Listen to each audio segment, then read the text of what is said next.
আসসালামু আলাইকুম ওয়ারহমাতুল্লাহি ওয়াবারাকাতু।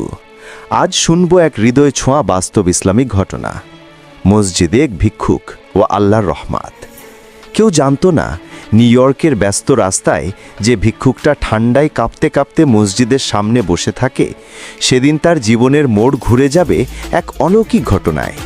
কেউ বিশ্বাসই করতে পারবে না এক মসজিদের ইমাম, এক ভিক্ষুক আর আল্লাহর রহমতের মাঝে লুকিয়ে ছিল এমন এক সত্য যা মানুষের চোখে অদৃশ্য কিন্তু আল্লাহর কাছে সুস্পষ্ট।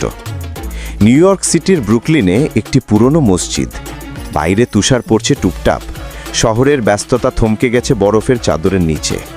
মসজিদের গেটের পাশে বসে আছে এক ভিক্ষুক। নাম তার মাইকেল জোসেফ। সে মুসলিম না, নামাজও জানে না, ইসলাম সম্পর্কেও বিশেষ কিছু জানে না, কিন্তু প্রতিদিন বিকেল হলেই সেই ওই মসজিদের সামনে এসে এক কোণে চুপচাপ বসে থাকে। মানুষ তাকে দেখে সহানুভূতি দেখায়, কেউ ডলার দেয়, কেউ খাবার, কেউ বা শুধু এক চিলতে হাসি। কিন্তু মসজিদের ইমাম ইউসুফ প্রতিদিন লক্ষ্য করেন মাইকেল কিছু ডলার পেলেই সেগুলো না গুনেই পকেটে রাখে। কারো সাথে তেমন কথা বলে না, কিন্তু মসজিদে আজান হলে সে উঠে দাঁড়িয়ে সম্মান দেখিয়ে নীরবে দাঁড়িয়ে থাকে। ইমাম ইউসুফের মনে প্রশ্ন জাগে, সে কি শুধুই সহযোগিতা নিতে আসে, নাকি তার অন্তরে অন্য কিছু আছে? অলৌকিক ঘটনার সূচনা। একদিন বরফ ঝড় শুরু হলো। তাপমাত্রা নেমে গেল -14 ডিগ্রিতে।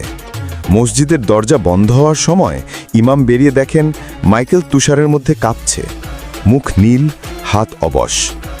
ইমাম তাকে ডাকলেন, ভাই, ভেতরে আসুন, আজ এখানে থাকা আপনার জন্য নিরাপদ। মাইকেল প্রথমে রাজি হচ্ছিল না, কিন্তু প্রচণ্ড ঠান্ডা তাকে বাধ্য করে। মসজিদের ভেতরের উষ্ণ পরিবেশে ঢুকে সে অবাক হয়ে চারদিকে তাকালো। নরম আলো, কার্পেট, কোরআনের মৃদু তিলাওয়াত, তার চোখে যেন আশ্রয়ের অনুভূতি। ইমাম তাকে গরম স্যুপ দিলেন, শুকনো কাপড় দিলেন। মাইকেলের চোখ ভিজে উঠল।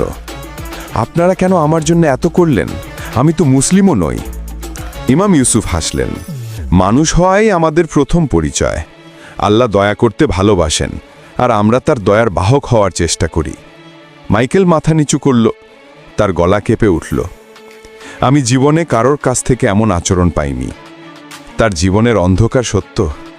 রাতে ধীরে ধীরে কথা বলতে বলতে মাইকেল জানালো, সে এক সময় গাড়ি মেরামতের মেকানিক ছিল, স্ত্রী ছিল, মাঝারি আকারের ঘর ছিল। হঠাৎ স্ত্রী ক্যান্সারে মারা যায়। বাঁচাতে সব টাকা খরচ হয়ে যায়। জীবন ভেঙে পড়ে, চাকরি হারায়, মানসিকভাবে ভেঙে পড়ে সে রাস্তায় চলে আসে। এতদিন কেউ তাকে সাহায্য করতে চাইলেও সে কাউকে বিশ্বাস করতে